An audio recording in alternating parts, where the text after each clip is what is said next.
to learn the details about the adrenergic receptor and their agonists and antagonists. Especially now we are coming to the drugs actually which are affecting the adrenergic nervous system and therapeutically which are important for as a pharmacologist to you for the treatment of various disorders in cattle are concerned.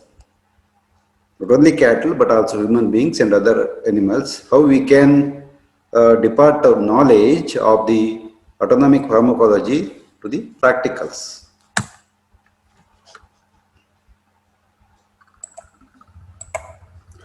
So adrenergic drugs are also known as the sympathomimetic drugs.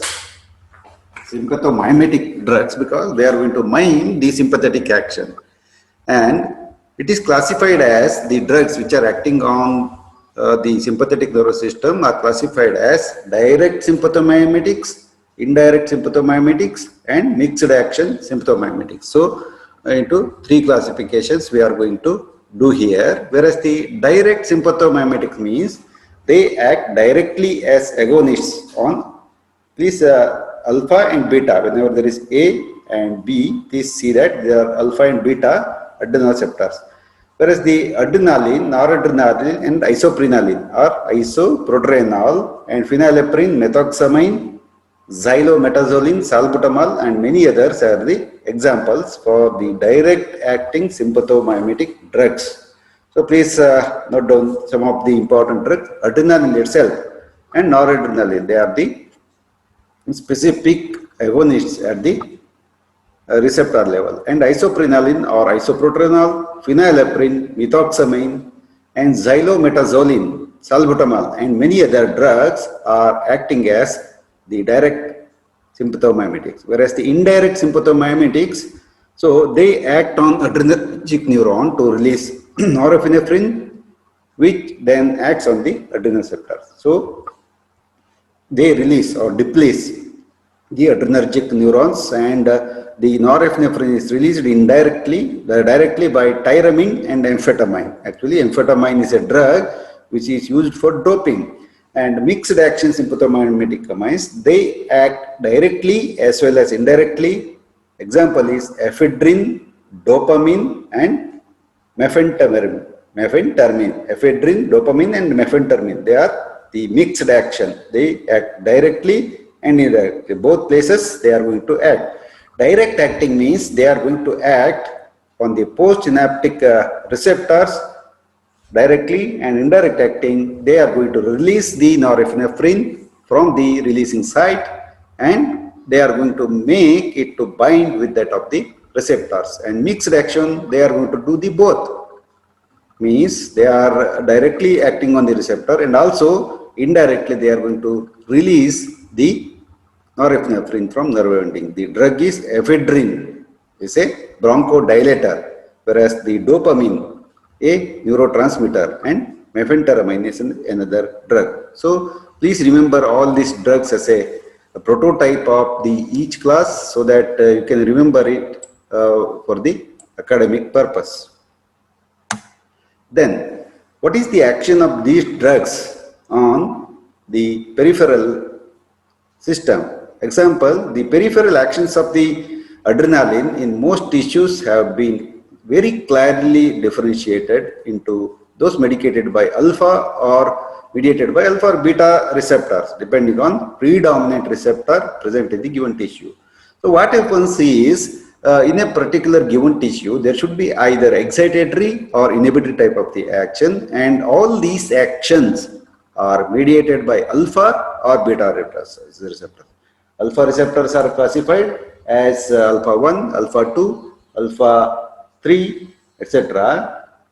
And beta receptors are alpha 1 and alpha 2. Beta receptors are beta 1, beta 2, and beta 3. Alpha 1 once again, alpha 1A, alpha 1B, and alpha 1D, whereas the alpha 2 is determined into 3 or 4 type of the receptor, alpha 2A, B, C, and D. So you should know these classifications. So there are varieties of the receptor subtypes. Wherever it's defined has been mentioned in the parenthesis, means in the bracket. The actions of the particular sympathomimetic amine depend upon its relative activity as different type of the adrenergic receptors. For example, the alpha 1 is active against alpha 1 but also alpha 2, beta 1 and beta 2, whereas it has got a weak action on beta 3 type of the receptors. Whereas noradrenaline is having all the actions, but it has do not have any action on the beta type of the receptor. So if you know this very well, then you can predict the action on individual tissues very specifically. Whereas the isoproterenol is very acting on the highly acting on beta 1, beta 2, beta 3, both all the three receptors, but no action especially on the other type of the receptors, especially on alpha type of the receptors. It's very specific beta type of the receptor stimulants. So coming to the individual action of the adrenaline, especially where it's acting. Suppose no other drug is acting and you have exogenously administered adrenaline, then what happens on the heart?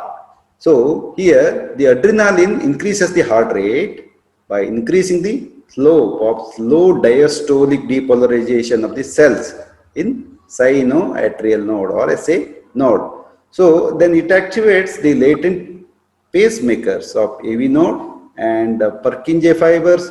Arrhythmias can occur with high doses of the adrenaline and the BP is marked very highly. So the action of the adrenaline you should know so that you can predict the other drugs action which are very similarly acting like norepinephrine or adrenaline. And force of cardiac contraction is totally increased by, how it is increased? By the development of tension as well as relaxation which are accelerated. So that's why the force of the contraction is increased, the systole is shortened more than diastole. So contraction and the force are increased. The cardiac output and oxygen consumption of a heart are markedly enhanced because whenever there is a cardiac rate is increased, the force of contraction is increased, then it requires more oxygen and also more glucose. So the conduction velocity is increased, means in one stretch what we can say is all the activity of the heart will be increased, especially from the action of the adrenaline on the beta 1 type of the receptors. So beta 1 type of the receptors. So another thing is the quiescent period or refractory period of all types of the cardiac cell is drastically it is reduced, and all cardiac actions are mainly or predominantly mediated by beta 1 type of the receptor, as you know very well. Beta 1 is highly abundant in cardiac tissue, especially SA node, AV node, here for his Purkinje cells and the myometrium of the heart. And what happens if the adrenaline you are given directly, and also the endogenous release of the adrenaline or norepinephrine. So what happens is there will be both vasoconstriction and vasodilatation, whereas the vasoconstriction occurs due to the alpha 1 type of the receptor, whereas the vasodilatation occurs due to the beta 2 type of the receptors, depending upon the drug, its dose and the vascular bed.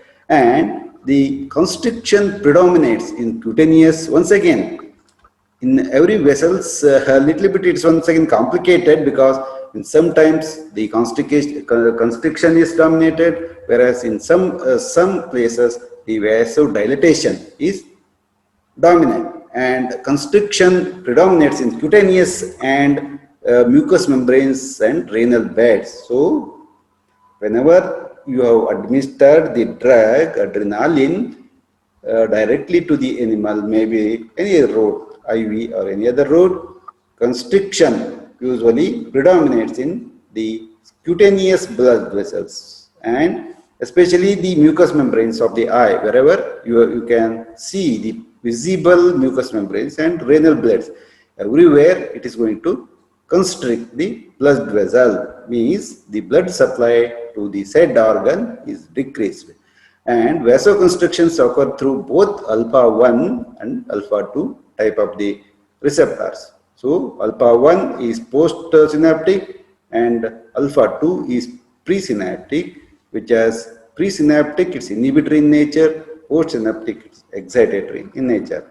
However, location of A2, it is extrajunctional receptor, is that they are going to activated only by circulating catecholamines, whereas alpha 1, it is junctional receptor, primarily mediate response to neurally released norepinephrine. Here, once again, there is little bit tricky thing. The vasoconstriction, how it's going to occur is by both activation of the alpha 2 type of the receptor and alpha 1. But the location of this alpha 2 is not always pre-synaptic, it is extrajunctional, means other junctions. So that they are activated only by the circulating CAs, because in the synaptic cleft, the noradrenaline is secreted and it can only act on the postsynaptic receptors. And the receptor primarily mediate the response, especially alpha 1 and alpha 2. What happens? So dilatation mediates in the skeletal muscles. In the many of the smooth muscle, constriction occur, whereas in case of dilatation in skeletal muscles, liver and coronary bed. So coronary, especially in case of, that means more and more blood is required during the flight or fight reflex, and less blood should be supplied to the other organ. That's why this type of mechanism is present. The direct effect of cerebral vessels is not prominent, and blood flow through these bed cells changes the blood pressure. So it's a beauty of the body that how it is going to conserve the energy, and it is going to restrict and control the blood supply to the different organs during the fight or flight reflex. See, especially adrenaline is released during fight or flight reflex. Lot of adrenaline is poured into the circulation during the fight or flight reflex, as you know it very well.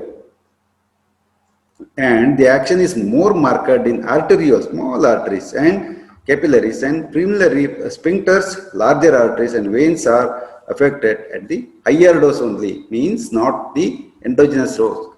If you exogenously administer in higher dose, then all these other vascular beds are affected, whereas the cutaneous, mucous membrane and renal, the arteries are going to constrict, whereas in the muscle, skeletal muscles, liver and coronaries, it is dilated and lot of blood is gushed inside these organs. These are two important things to learn the action on the blood vessels.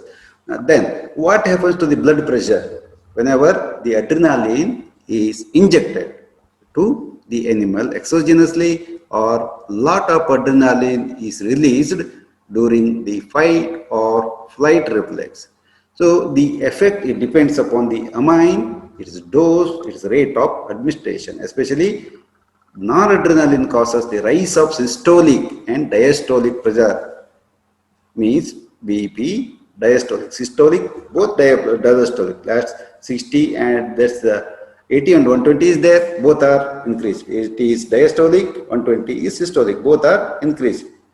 Whereas it is not going to cause the vasodilatation, because if vasodilatation is there, then the blood pressure will be decreased. That's why it is not going to act on the beta 2 type of the receptor. Only since it is going to increase the heart rate, increase the force of contraction, it is called as then because of this thing, the blood pressure increases. Whereas the another drug, isoprenaline, it is very specific to beta type of the receptor. So it causes rise in the systolic but marked fall in the diastolic activity because of the beta 1 cardiac stimulation, whereas it acts on the beta 2, causes vasodilatation. So what happens? Initially there will be increased in BP, later it's going to relax or down. The mean BP generally falls That's why the summation of effect of the isoprenaline is the decrease in BP. So it's very interesting to know that if you administer the drug in small quantity, it is going to increase the BP, or if you increase it little bit, it is going to act on the beta 2 type of the receptor, peripheral vasodilatation occurs and the BP will be decreased. See, it's a very wonderful thing that especially the blood pressure of a human being or the animal is controlled by the adrenergic system in a very systematic way. Then adrenaline given by the IV or exogenously or subcutaneous injection cause rise in systolic pressure, but diastolic pressure decreases, especially atrial contraction becomes down, whereas the ventricular contraction become more. Mean BP generally rise adrenaline if you give. Pulse pressure is increased and rapid IV injection of adrenaline. If you given the slow IV, then there is a response. In fast IV, there is different response. How much interesting this is? The rapid IV injection of adrenaline produces a marked increase in the both systolic as well as diastolic BP. Whereas if you administer slow IV, then there is a systolic blood pressure will be increased, whereas the diastolic blood pressure will be decreased, because the action is different on the beta type of the receptor, beta 1 type of the receptor, and beta 2.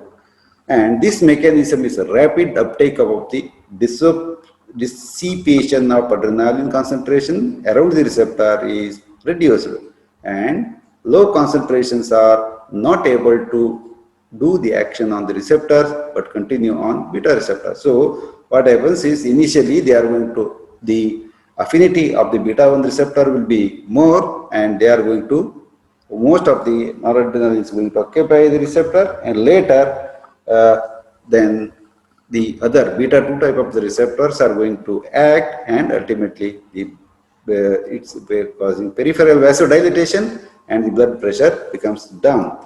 When a blocker has given, only the fall in the BP is seen, and because of the Dale's reversal phenomenon.